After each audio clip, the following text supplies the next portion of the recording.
দুনিয়ার মানুষ শোনো,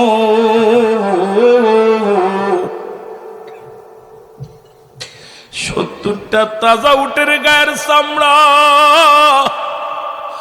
জবাই না করে উল্টো দিকে টান মারিয়া লবণার মরিচ লাগা দিলে যতটুক যন্ত্রণা হয়, এর চাইতে 70 গুণ যন্ত্রণা হলো একটা সাধারণ মৃত্যুরে। মুসলমান আমরা অনেকে মরণকালে পায়খানা করে দিই, আমরা মরণের সময় অনেকে প্রস্রাব করে দিই, অনেকেই মরণের সময় চোখ দুটি বড় বড় হয়ে যায় রে আল্লাহ। অনেকের মরণের সময় জিহ্বাখানা বাইর হয়ে যায়। কত মানুষের দাপন করাইলা, কত মানুষের গোসল করাইলা, কত মানুষের তুমি দুনিয়ার মধ্যে কবরে শুয়াইলা আল্লাহ। কত মায়েতের গোসলের সময় দেখেছি পায়খানা প্রস্রাব করে দিছে, কত গোসলের সময় কত মায়েতের দেখেছি জিহ্বাটা আর গালের মধ্যে যায় নাই, চোখ দুটি বন্ধ করা যায় নাই। রে মুসলমান, এই যদি হয় সহজ মৃত্যু, কঠিন মৃত্যুটা কত কঠিন। এই মরণের পেয়ালা পান করতে হবে রে বাবা, এখান থেকে পালানোর কোনো জায়গা নাই, এখান থেকে পালানোর কোনো পথ নাই।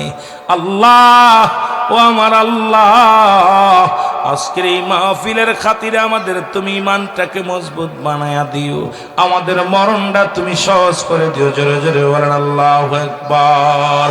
এ দুনিয়ার মুসলমান,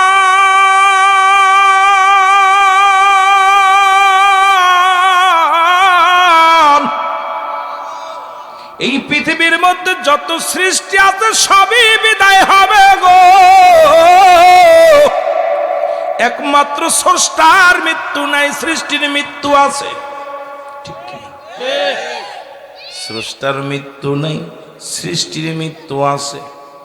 গাছপালা, তরুলতা, মানব দানব যত যা আছে সবকিছু শেষ করে দিবে আমার আল্লাহ।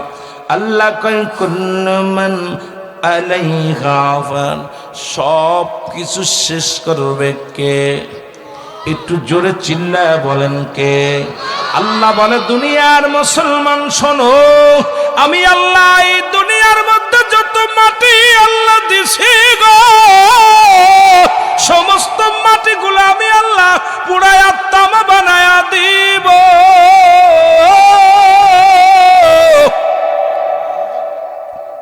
কুল্লু মান আলাইহা ফান, সব শেষ করে দিবে কে? জোরে চিল্লায় বলতে হবে কে? কার জন্য এত সুদ খাও, ঘুষ খাও, বাড়ি করছো, গাড়ি করছো, জিনা ব্যভিচার করো, আহা সব হায় হায় সব শেষ। আল্লাহ বলে বান্দারে শুই না লও, এই জমিনের মধ্যে যত মাটি আছে সব মাটি পুড়ে হবে তামা। পৃথিবীর মধ্যে 3 ভাগ পানি, 1 ভাগ মাটি। কয় ভাগ? জোরে বলা যাবে না, কয় ভাগ? এরে মুসলমান, পানি কারে বলে? যারা সাগরের পাশে বাস করে। বুঝেছিল গতবার সুনামগঞ্জের মানুষ। এ মুসলমান হন, আল্লাহ কয় জমিনের 3 ভাগ মাটি, 3 ভাগ পানি, 1 ভাগ মাটি। এই মাটিগুলো আমি আল্লাহ পুড়ায়া বানাইব। কি বানাবো? তামা। এই মাটিগুলো হয়ে যাবে তামা, এই মাটির জমিন আর মাটি থাকবে না, হয়ে যাবে তামা। এই জমিনের মধ্যে যত পানি আছে রে, এই পানিগুলো পুড়ে হয়ে যাবে ছাই, সর্বনাশ। এই পানি, তরল পানিগুলো হয়ে যাবে ছাই। যেদিন কিচ্ছু বলতে কিচ্ছু থাকবে না, সেদিন থাকবে শুধু আমার আল্লাহ। আল্লাহ বলে যেদিন আমি থাকবো আমার নবীর ভালোবাসা নিয়ে। জোরে জোরে চিল্লায় বলা যাবে না মারহাবা। ওমা আরসালনাকা ইল্লা লিল আলামিন। আল্লাহ হলো রব্বুল আলামিন, নবী হলো রাহমাতাল লিল আলামিন। আল্লাহ যেদিন একা থাকবে, থাকবে নবীর ভালোবাসা নিয়ে। আমরাও থাকতে চাই রাসূলুল্লাহর ভালোবাসা নিয়ে, আল্লাহর গোলামি কইরা। জোরে জোরে চিল্লায় বলেন ঠিক কিনা? এ দুনিয়ার মুসলমান,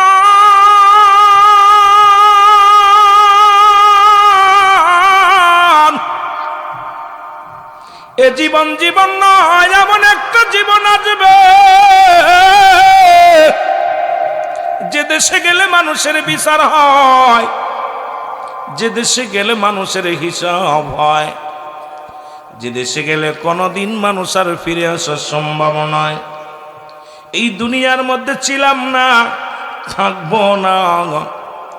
ক্ষণিকের জন্যে, কয়েকটা দিন, কয়েকটা বছর, কয়েকটা সময়, এরপরে চিরবিদায়, আবাদান আবাদান, চিরস্থায়ী। সেই জগৎটার নাম হলো কবর। আল্লাহ বলেন প্রতিটা প্রাণীর মৃত্যুর স্বাদ গ্রহণ করতে হবে। নবী বলছে লা ইয়ামুত, তাদের মৃত্যু নাই। বেদাল একটা বাচ্চা বাদান, সমস্ত প্রাণীর মৃত্যুর স্বাদ গ্রহণ করতেই, কুল্লু নাফসিন যায়কাতুল মউত, প্রতিটা প্রাণীর মৃত্যুর স্বাদ গ্রহণ করতে হবে। রাসূল বলে লা ইয়ামুত, যারা আল্লাহর মাহবুব বান্দা হয়, আল্লাহর প্রেমিক হয়, ওদের তো মৃত্যু নাই। সুবহানাল্লাহ বলেন না? পৃথিবীর মধ্যে আসার একটা সিরিয়াল আছে, যাওয়ার কোনো সিরিয়াল নাই। দেখা যায় দাদা জিন্দা, নাতি নাই। দাদার কাঁধে নাতির লাশ, বাবা জিন্দা, সন্তান নাই। অনেক বাবা সন্তানকে হারাইয়া বড় কষ্টের মধ্যে আছে। চোখের পানিগুলো ছেড়ে ছেড়ে কাঁদে। পৃথিবীর মধ্যে যে সন্তানের লাশ বাবা কাঁদে নিছে, ওই বাবা জানে সন্তানের লাশ কত বাড়ি। মুসলমান রে, বাবার কাঁধে সন্তানের লাশ,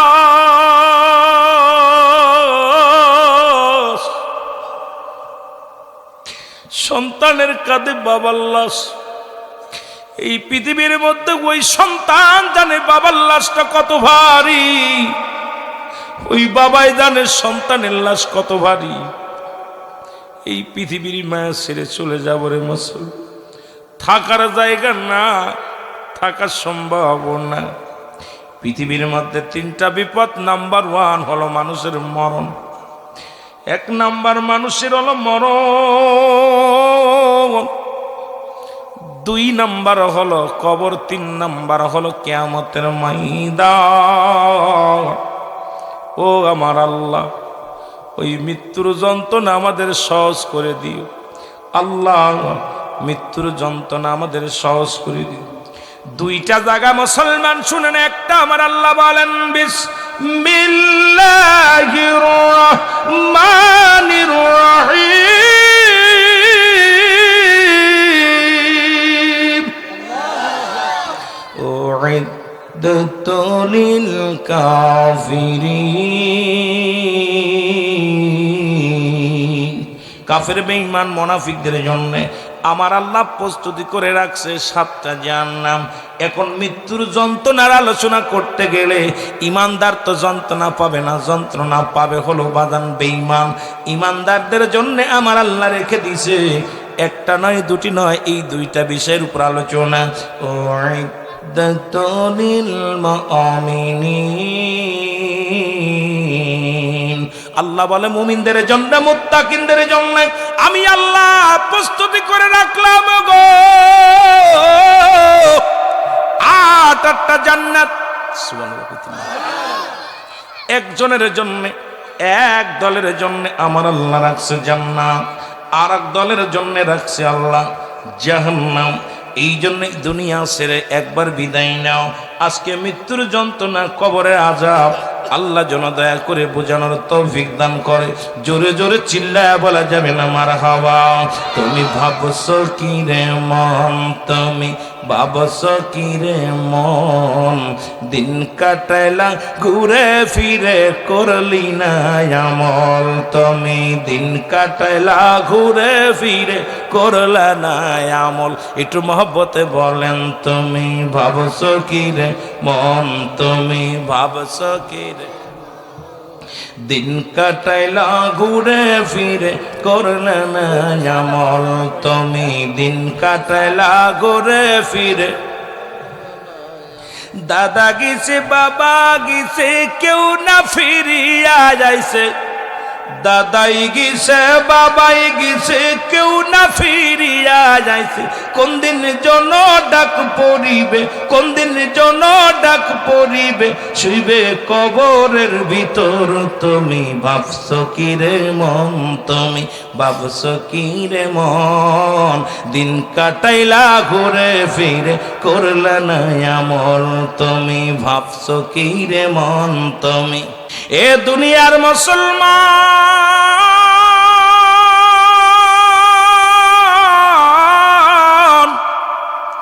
মানুষের মৃত্যু হয় দুইটা টাইমে একটা হলো রাতের বেলা একটা হলো দিনের বেলা দুইটা টাইমে মরণ হয় কয়টা টাইমে দুইটা টাইমে মরণ হয় গো ও মুসলমান শোনে নাও আল্লাহ পাক দিনও শুরু করেছে নামাজ দিয়া রাতও শুরু করেছে নামাজ দিয়া বান্দারে ফজর শুরু করছে দিন শুরু করেছে ফজর দিয়া ফজরে 2 রাকাত সুন্নাত নামাজ তুমি আদায় করলা তুমি সঙ্গে সঙ্গে আমার নবীর প্রেমিক হয়ে গেলে এবার 2 রাকাত ফরজ নামাজ তুমি আদায় করলা সঙ্গে সঙ্গে তুমি আমার আল্লাহর গোলাম হয়ে গেলা দিনের মধ্যে যদি মরণ হয়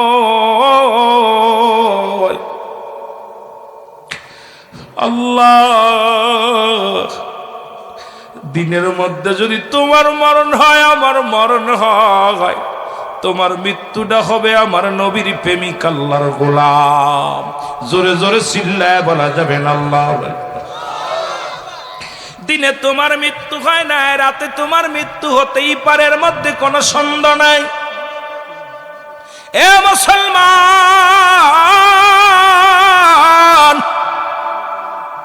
রাতের শুরু হলো মাগরিব 3 রাকাত ফরজ নামাজ তুমি আদায় করলা সঙ্গে সঙ্গে তুমি আমার আল্লাহর গোলাম হয়ে গেলা 2 রাকাত সুন্নাত নামাজ তুমি আদায় করলা সঙ্গে সঙ্গে তুমি আমার নবীর প্রেমিক হয়ে গেলা মুসলমান তুমি এখন নামাজে নামাজ কাফের এবং মুসলমানদের মধ্যে পার্থক্য নামাজ সাইরা দিলি কেমনে মুসলমান থাকলা কেমনে তুমি ইমানদার হইবা কারণ এই দুনিয়া ছেড়ে যেদিন চইলা যাবা এই দুনিয়ার কিছু কাজে লাগবে না সবই যাইবা সাইরা তোমার আমল নামা যদি শূন্য হয় তোমার আমল নামা যদি বাজানরে দুর্বল হয় তোমার জন্য অপেক্ষা আছে আল্লাহর জাহান্নাম জোরে জোরে চিল্লায় বলেন ঠিক কিনা মরণের ভয় যার আছে সে সুদ খাইতে পারে না ঘুষ খাইতে পারে না জিনা ব্যভিচার করতে পারে না জুলুম করতে পারে না মরণের ভয় যার অন্তরে আছে কোনদিন সে হারাম ভক্ষণ করতে পারে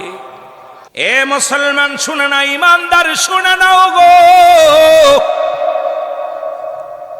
পৃথিবীর মধ্যে মুসলমান দিলের কান্ডা লাগায় শোনো ইমানদারের মৃত্যু হলো অতি সহজ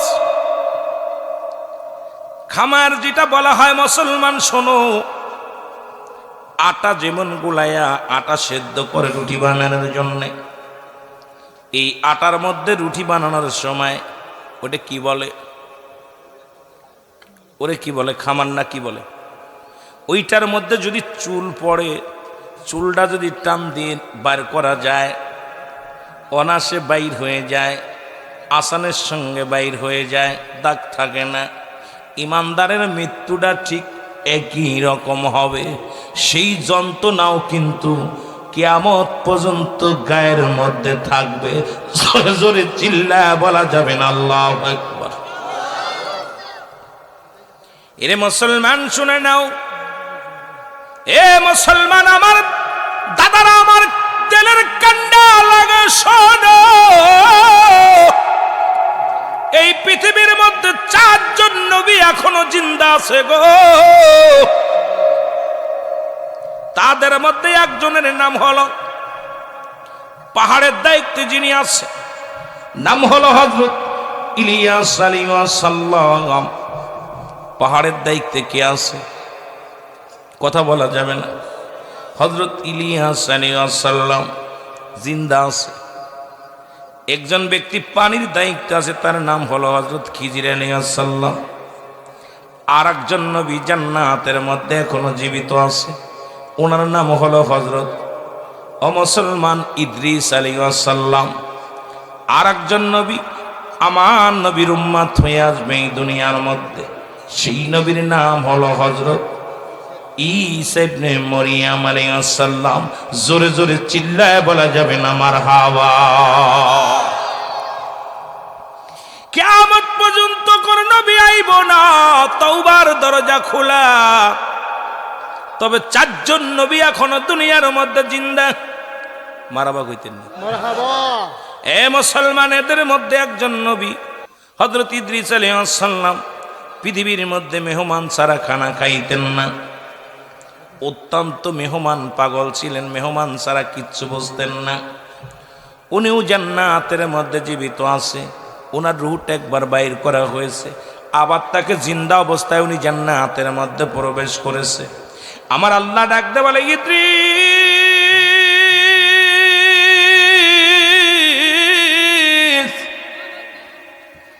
তুমি জান্নাতের মধ্যে কেমন আলাদা আছো গো?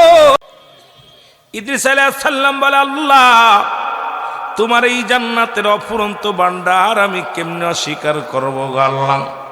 খালি নিয়ামত আর রহমতে ভরপুর গো আল্লাহ।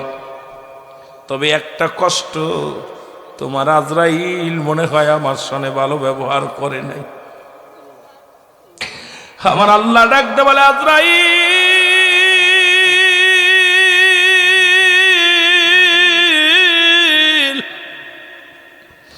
জলদি যা আমার ইদ্রিস জানায়। আজরাইল সাল্লাম হযরত ইদ্রিস আলাইহিস সালামের কাছে হাজির হয়ে গেল। ইদ্রিস আলাইহিস সালাম, আজরাইল, আমার রূহটা তুমি কেমনে বাইর করেছিলে বলো? বলে, হুজুর গো,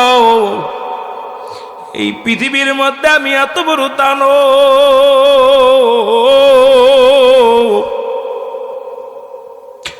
এই জমিনের মধ্যে থাকে আমার পা, মাথা থাকে আরশে, আসমানে থাকে আমার মাথা। এই দুনিয়ার সমস্ত পানিগুলো যদি ঢেলে দেয়া হয়, আমার মাথার মধ্যে একটু পানি গড়ায়া পড়বে না। আমি এত বড় দানব। আল্লাহু আকবার বলেন।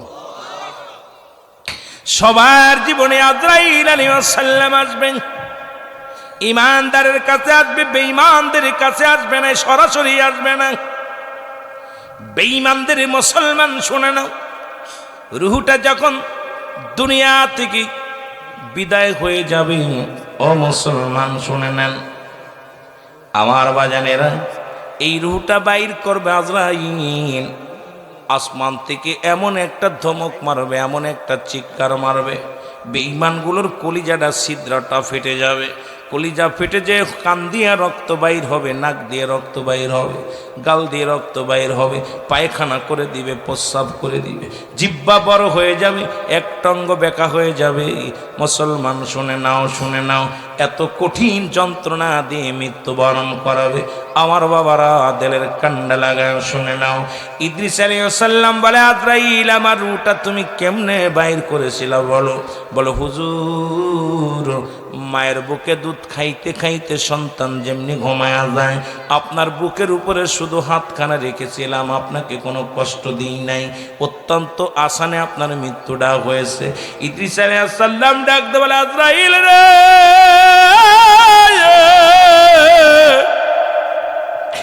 এই সহজ মৃত্যু যদি এত কঠিন হয় রে আজরাইল, যাদের রূহ নেওয়ার সময় যারা প্রস্রাব পায়খানা করে দিবে, যাদের জিহ্বা বড় হয়ে যাবে আজরাইল, তাদেরকে তুমি কত কষ্ট দিবে আজরাইল। আমার ভাইরা, আমার বন্ধুরা, আমার শুই না লো আল্লাহ,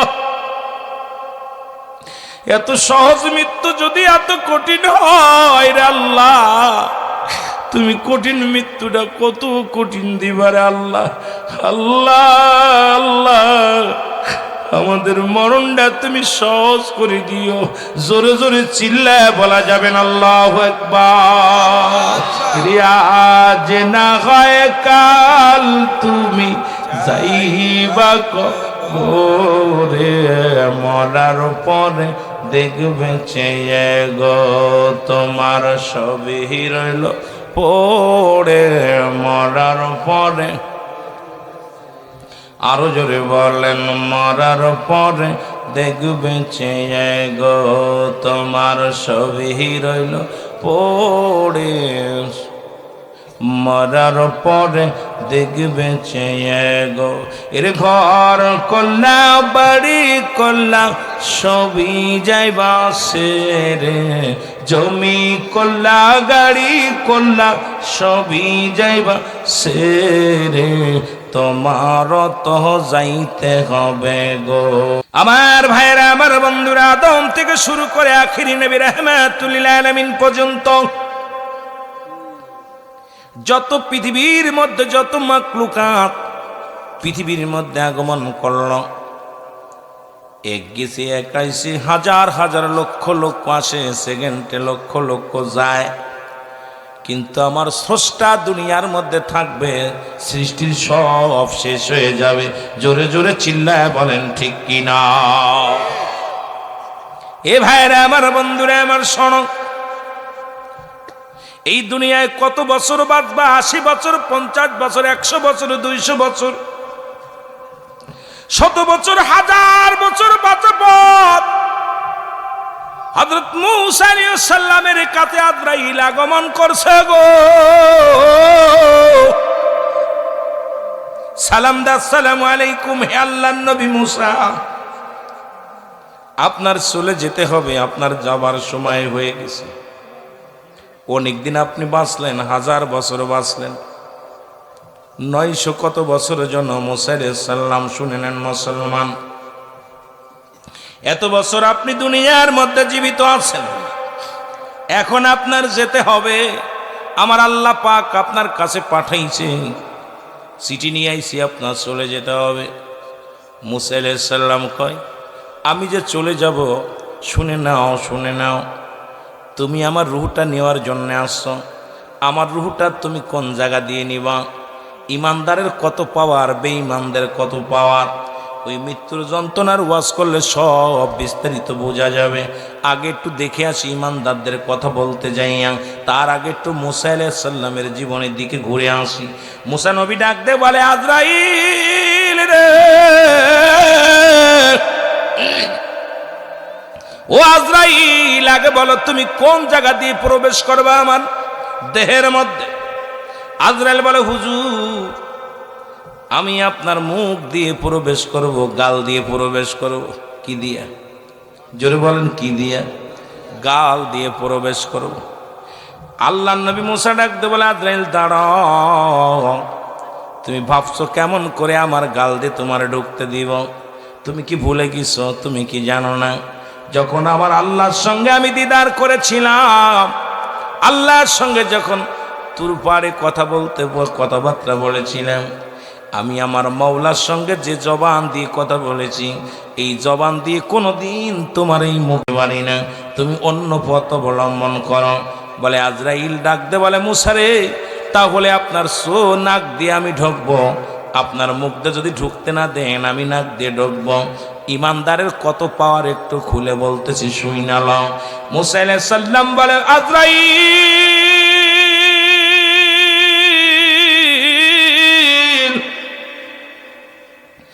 তুমি আমার নাক দিয়ে ঢুকবে, এটা হবে না রে আজরাইল।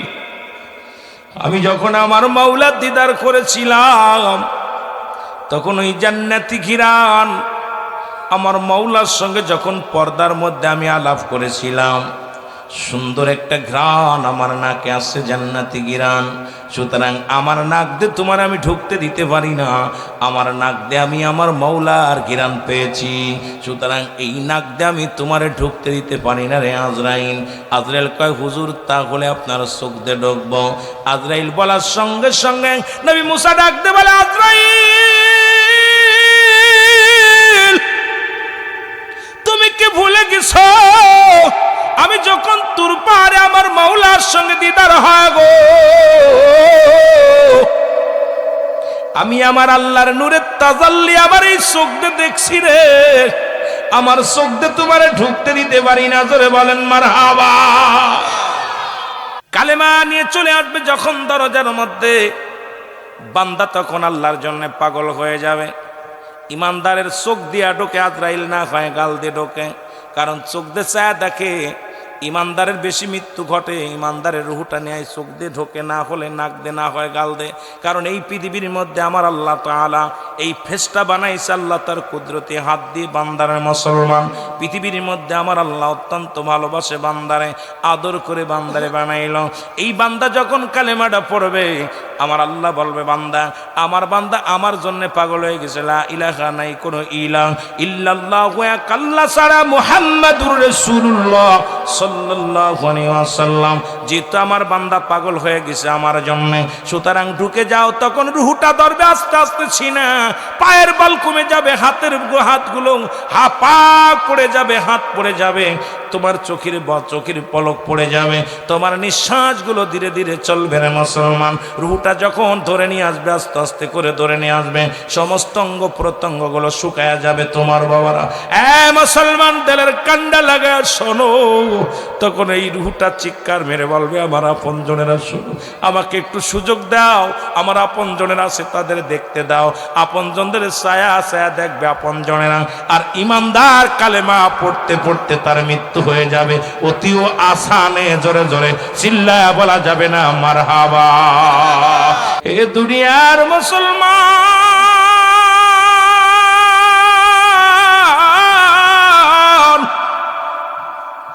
আমি মুসা আলাইহিস সালামের কাছে যাইয়া ইমানদারের কথা বলতেছিলাম গো। আজরাইল ডাকতে বলে, হে আল্লাহর নবী মুসা,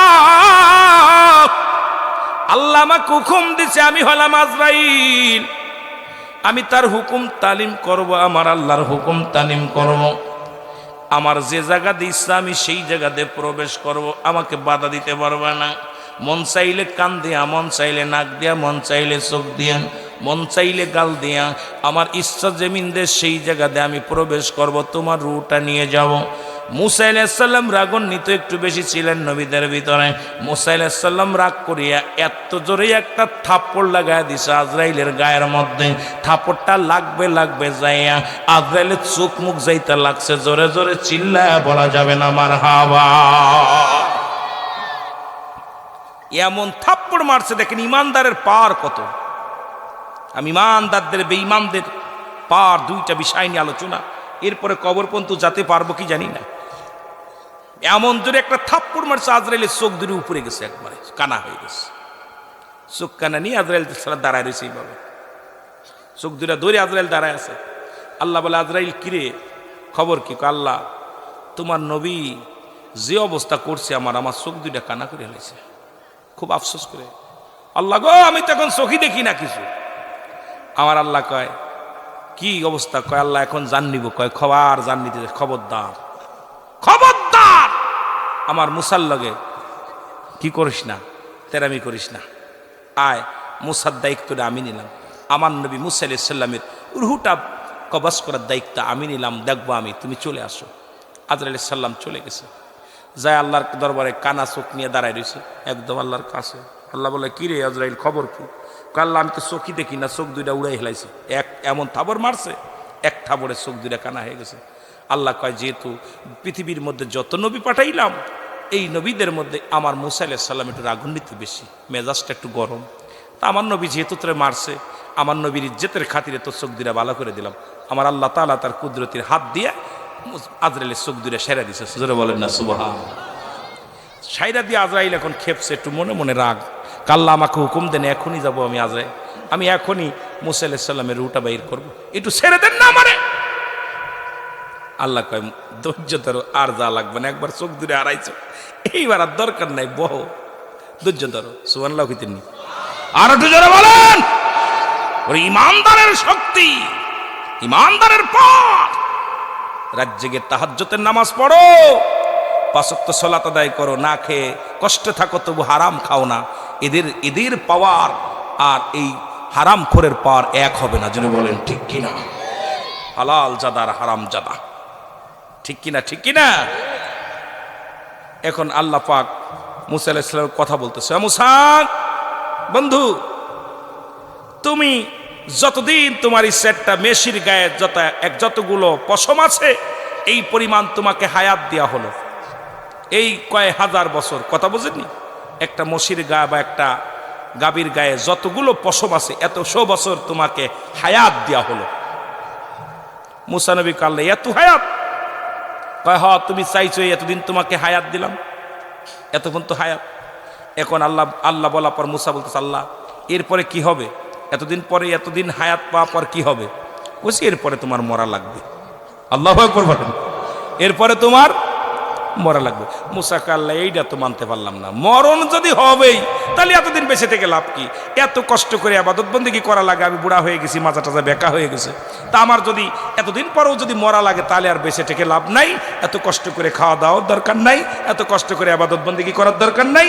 তুমি আজরাইলকে পাঠায় দাও, আমার নিয়ে যাও। তবে যাবার আগে একটা দাবি, সেটা হলো আমাকে আর একবার তোমার দিদার দিতে হবে। সুবহানাল্লাহ বলেন না? আর একটু জোরে বলা যাবে না? আর একবার আল্লাহ আপনার দিদার চাই। ভালো করে খেয়াল করবেন। আল্লাহ গো, বুড়া হয়ে গেছি, আর আমি তার তুর পারে উঠতেও কষ্ট হয়, লাঠি ভর দিয়ে আর একটা বার আমাকে সুযোগ দেন, আমি আর একবার আপনার সঙ্গে দেখা করব। আল্লাহ কয় দিলাম। কবে আসবি? কয় আগামী দিনই আসবো। তা ঠিক আছে আয়। মুসা আলাইহিস সালাম লাঠি ভর দিয়ে টুকটুক টুকটুক করে উঠছে উপরে। ওইটা আল্লাহর সঙ্গে কথা হচ্ছে, সমস্ত আলাপ হলো, কিন্তু আল্লাহর সাথে সরাসরি দেখা হয়নি, পর্দার মধ্যে থেকে আল্লাহর সঙ্গে সব কথা হচ্ছে। মুসা আলাইহিস সালাম দাবি করলেন, আল্লাহ আপনার কাছে আমার একটা দাবি, সেই দাবিটা হলো, আল্লাহ আমার বনি ইসরায়েলের মানুষগুলো সরল প্রাণ মানুষ, আবার চালাক চতুরও আছে। আল্লাহ আমার বনি ইসরায়েলদের মধ্যে, আল্লাহ গো আমার দয়া করে আমার বনি ইসরায়েল যত মাকলুকাত আছে তাদেরকে একটু খাবার ব্যবস্থা করে দিবেন, তারা যেন কষ্ট না পায়। আমি নবী ছিলাম, ওদের কওমের নবী, একটু খাবারের ব্যবস্থাটা, তাদের রিজিকের ব্যবস্থা করে দিবেন। আমার আল্লাহ কয়, মুসা আমি স্রষ্টা, তোমরা সৃষ্টি, আমি স্রষ্টা, সৃষ্টি, যাও মুসা। মুসা চলে আসতেছে।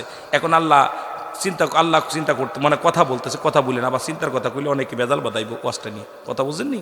এমনিতে আমরা কথা কইলে বলে গল্প, সব কথা বুঝেননি, গল্পবাজ। এখন কত কথা শুনতেছি, আল্লাহ তুমি কবুল করো, জোরে বলেন আমিন। মুসা নবী যখন রওনা হয়ে গেছে, আল্লাহ বলেন মুসা দাঁড়াও। মুসা আলাইহিস সালাম দাঁড়ায় গেলেন। আল্লাহ বলে, মুসা রে তোমার হাতের মধ্যে ওটা কি? বলে আল্লাহ লাঠি। বলে লাঠি দিয়ে তুমি এই পাহাড়ের মধ্যে একটা বাড়ি মারো। মুসা আলাইহিস সালাম লাঠি দিয়ে পাহাড়ের মধ্যে বাড়ি মারলেন। বাড়িটা যখন মেরে দিছে, সঙ্গে সঙ্গে পাহাড়ের মধ্য থেকে একটা নদী, পানি, বিশাল একটা নদী দেখতে পাইলেন। মুসা নবী বলে, আল্লাহ কি আশ্চর্যজনক, এই পাহাড়ের মধ্যে তুমি পানি লুকায় রাখছো, পাহাড়ের মধ্যে বিশাল নদী, আল্লাহ এ কি দেখলাম আমি? আমার আল্লাহ কয়, মুসা রে পানির মধ্যে আর একটা বাড়ি মারো।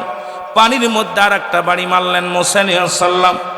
বাড়ি যখন মেরে দিলেন, দেখতে পাইলেন বিশাল একটা পাথর, পানির মধ্যে বিশাল একটা পাথর ভেসে আসে।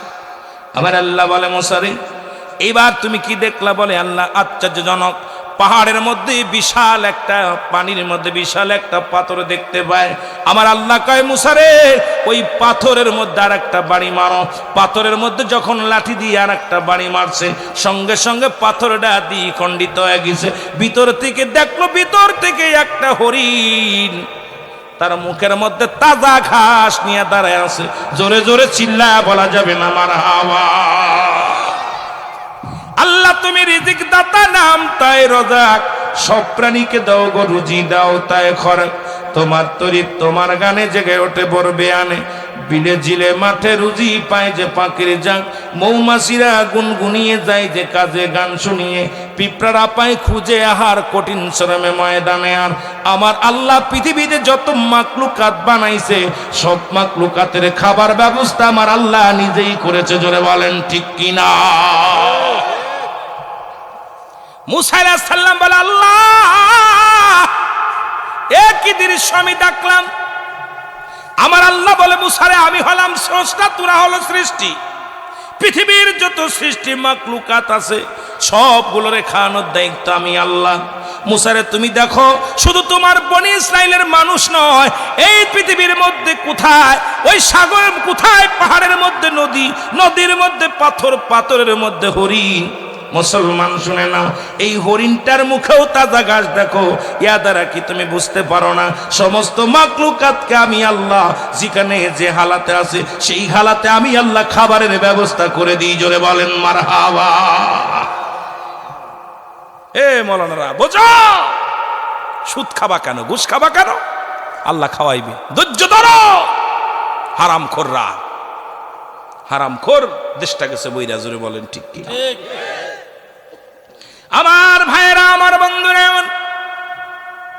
মুসা নবী ডাকতে বলে, আমার মালিক, আমার আর বুঝতে বাকি নাই।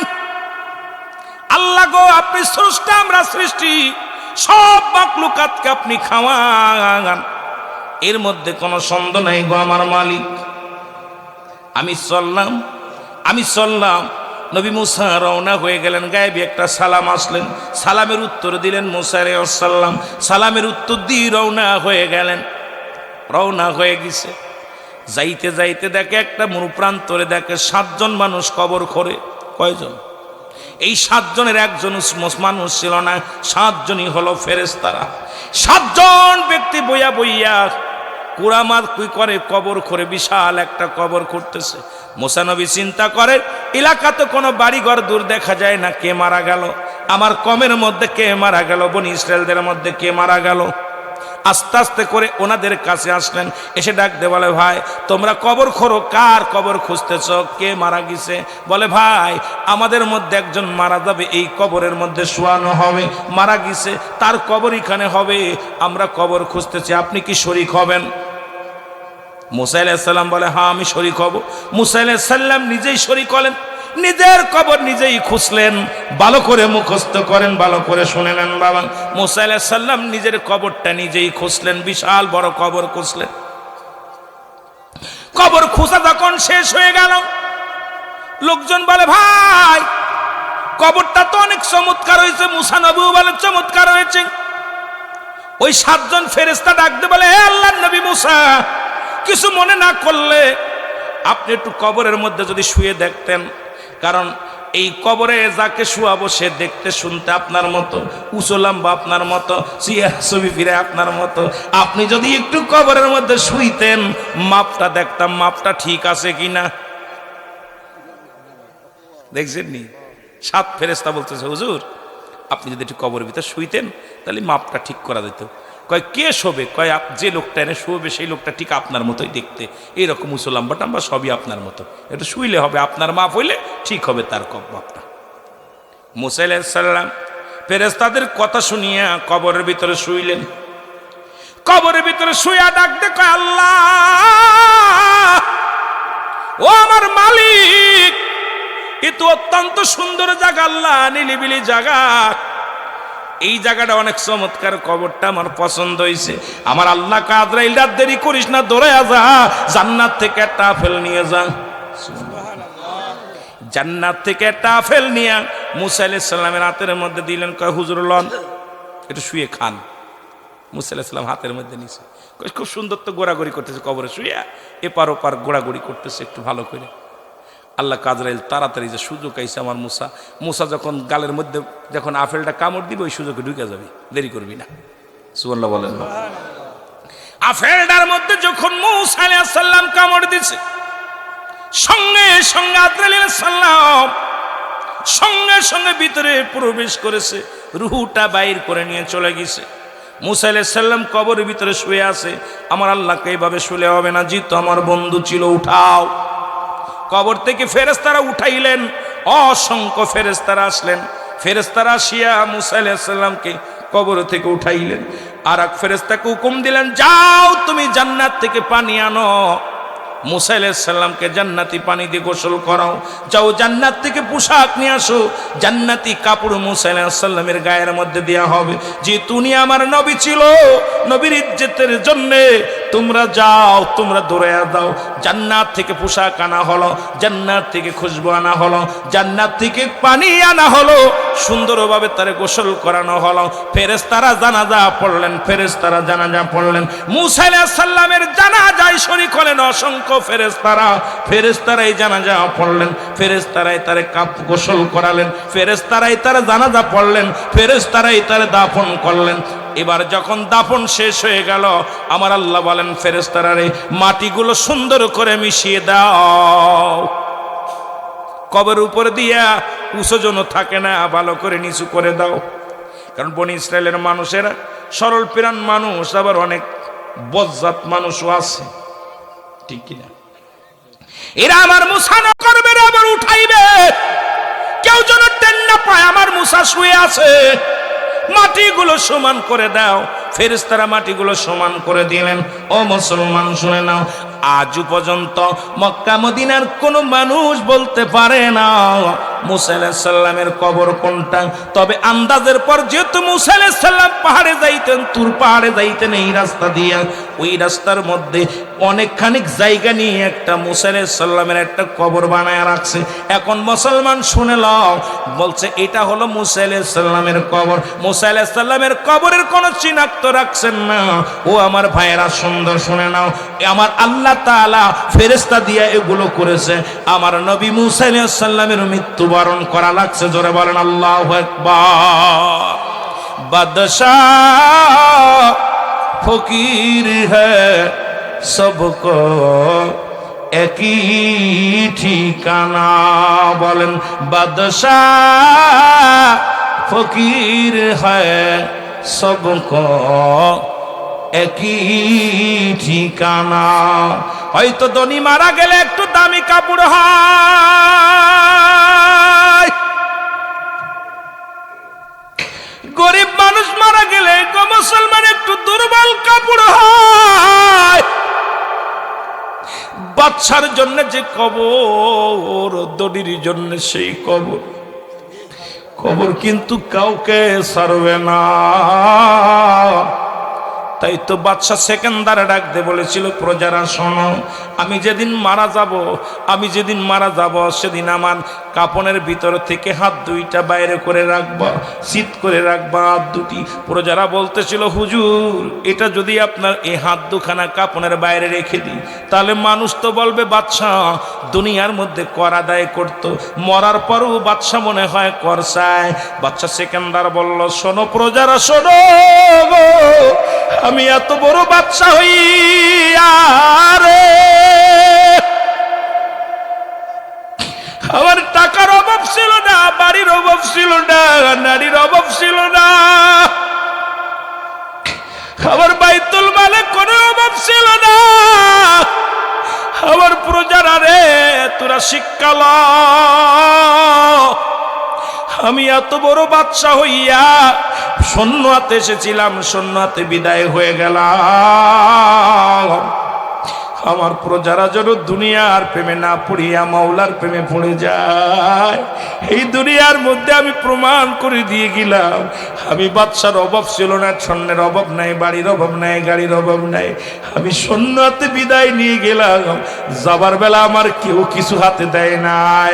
এই জন্য কবি বলে, বাদশাহ ফকির হ্যায় সবকো একই ঠিকানা, বলেন সবকো।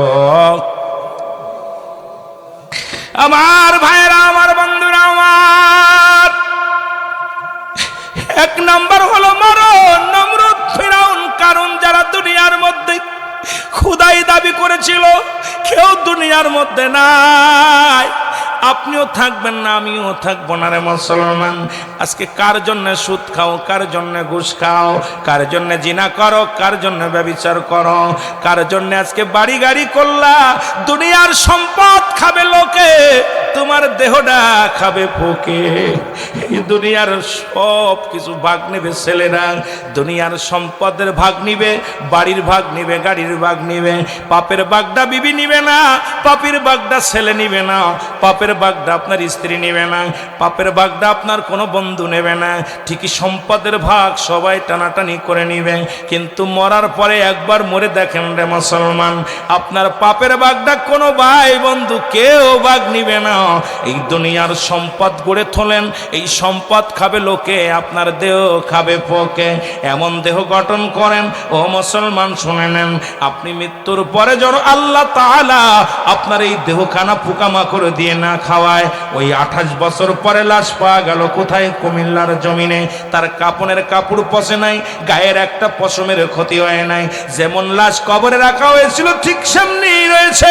তার ছেলেকে জিজ্ঞাসা হলো, ছেলে বললেন, আমার বাবা জান তাহাজ্জুদের নামাজ কোনোদিন কাজা দেয় নাই, আমার আব্বা জান ফজরের নামাজ পড়ে সালাত আদায় করে সব মানুষ চলে যেত মসজিদে, বয়া বয়া কোরআন শরীফ তেলাওয়াত করত। 2 দিন 1 দিন চলে যেত, আমার আব্বা জান অনেক সময় না খেয়ে থাকতো, পানি খেয়ে রোজা রাখছে, তবু কোনোদিন হারাম খায় নাই। আমরা নামাজ না পড়লে আমাদের পাতে ভাত দেয় না। আমার আব্বা জান এত আমলদারি ছিল, এত ফরেজগার মানুষ ছিল। আজকে সে মারা গেল, 28 বছর পরেও তার কাপনের কাপড় পচে না। আর আমরা দুনিয়ার মধ্যে হারাম খেয়ে দেহ গড়লাম, আমাদের দেহগুলো পোকামাকড়ে খাবে, জাহান্নামী হয়ে যাব। এই জন্য আমি আপনাদেরকে অনুরোধ করে যাব, মুসলমান এখনো সময় আছে, ইবাদত করো, আল্লাহর বন্দেগী করো। মরার আগে মরে দেখো পৃথিবীর মধ্যে কেউ তোমার নজরে, বলেন ঠিক কিনা? আমার ভাইয়েরা, আমার বন্ধুরা, 2 নাম্বার হলো মানুষের কবর। 1 নাম্বার বিপদ হলো মানুষের মরণ। এই মরণের মধ্যে যদি থাকি রে, সারাদিন কেটে যাবে। 2 নাম্বার হলো কবর, যেখানে কোনো বন্ধু নাই, যেখানে কোনো বান্ধব নাই। এই কবরে যখন শোয়া দিবে, কবর বলতে বোঝায় মানুষের মৃত্যুর পর থেকে শুরু করে কিয়ামত পর্যন্ত জগৎটাকে বলা হয় কবর। মুসলমান শুনে নাও, এই কবরে যেদিন আপনাকে আমাকে শোয়া দিবে, কবরের ভিতরে প্রথমে একজন ফেরেশতা আসবে, নাম তার নোমান ফেরেশতা। ওনার হাতের মধ্যে থাকবে 2 টুকরা কাগজ, এক কানের মধ্যে থাকবে বদ আমল, আর একটার মধ্যে থাকবে নেক আমল। বান্দারে কবর থেকে উঠাইবে, উঠাইয়া কবরটা আপনার হাতের মধ্যে দিবে আমলের কাগজ খানা, ডাকতে বলে, বান্দা তুমি লেখো। মুসলমান যার যার আমল নামা তার লেখা লাগবে। আমরা সবাই জানি কিরামান কাতিবিন লিখতেছে রে মুসলমান, এর এই আমল নামা তোমার সামনে হাজির করে দিবে রে।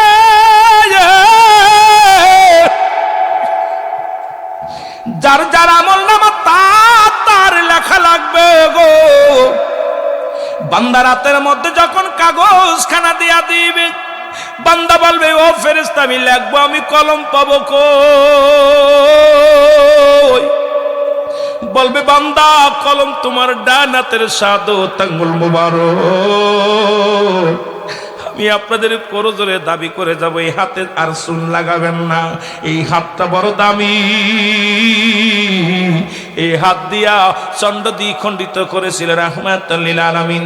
এই আঙ্গুল দিয়া মুসলমান কবরের ভিতরে তোমার আমল নামাটা লেখা লাগবে। এই আঙ্গুলে তুমি চুন জড়াইও না, এই আঙ্গুলটারে পবিত্র রাখো, আঙ্গুল দিয়ে অন্যায় করো না রে মুসলমান। বান্দারে তোমার এই শাহাদাত আঙ্গুল মুবারক হবে তোমার কলম। ডাকতে বলে, বান্দা আমি কলম পালাম, কালি পাবো কই? বলে, কালি হলো তোমার মুখের থুতু মুবারক। বান্দার মুখের থুতু মুবারক হবে কালি। আজ থেকে তোদের পায়ে ধরে বলি, আর মুখ দিয়া বিড়ি টানিস না, আর এই মুখ দিয়ে গাঁজা খাস না, এই মুখ দিয়ে কাউকে কষ্ট দিস না, এই মুখের ভিতর হারাম কিছু ঢুকাস না রে বান্দা। এই মুখ দিয়া জিকির কর আমার আল্লাহ, এই মুখ দিয়া মা বাবারে ডাক, এই মুখ দিয়া নবীর দুরূদ পড়। কারণ এই মুখটা যদি পবিত্র রাখতে পারো, আমার নবী তো নিজেই আদা করেছে, 2টা জিনিস যে ব্যক্তি আমার কাছে জিম্মাদার হয়ে যাবে। 1 নম্বর হলো তার দুগালের মধ্যে বস্তু জিহ্বা, এটা যারা কন্ট্রোল করতে পারবে, আর একটা হলো দু পায়ের মধ্যে বস্তু যেটা তারা হেফাজত করতে পারবে। আমার নবী কয় এই পুরুষ লিঙ্গ স্ত্রীলিঙ্গ এই দুইটা যিনি হেফাজত করতে পারবে, আমার নবী তার হাত ধরে জান্নাতে নিয়ে যাবে। জোরে জোরে চিল্লায় বলা যাবে না মারহাবা। মুখের থুতু মুবারক হবে কালি, এই জন্য মুখটা দিয়া বিড়ি, সিগারেট, গাঁজা, মদ, ইয়াবা এগুলো পরিত্যাগ করেন, মুখটা পবিত্র রাখেন, পবিত্র রাখেন। আমার আল্লাহর আদালতে যদি বাঁচতে চান, কাগজ যখন কালি পেয়ে যাবে, বান্দা বলবে আমি কালি পাইলাম, আমি এখন কাগজ পাবো কই?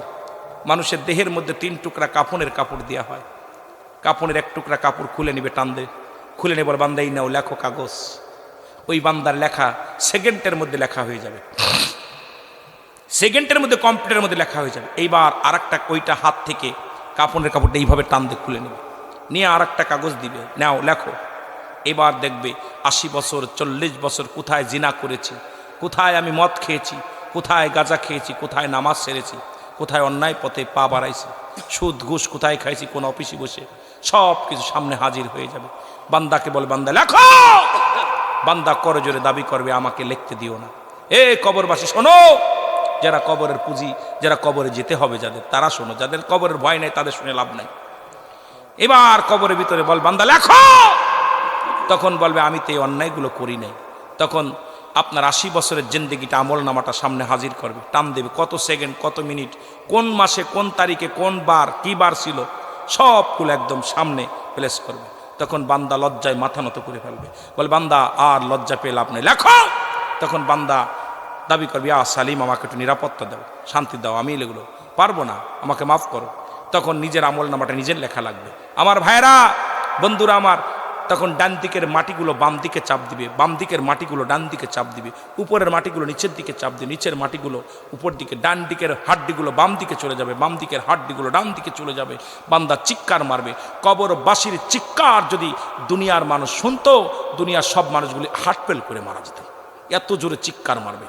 কবরে আপনার যারা শোয়ায় রাখছেন কবরে, এরা যখন আযাবের ফেরেশতা, কবরে যখন আপনার ওই নুমান ফেরেশতা আসবে, তখন ওই চিৎকার এত জোরে মারে, এত জোরে চিল্লায়, ওই চিল্লানটা মাসটিক থেকে মাগরিব পর্যন্ত এই এ প্রান্ত থেকে ও প্রান্ত পৌঁছে যায়, কিন্তু এই আওয়াজ কোনো মানুষ এবং দানব বুঝতে পারে না।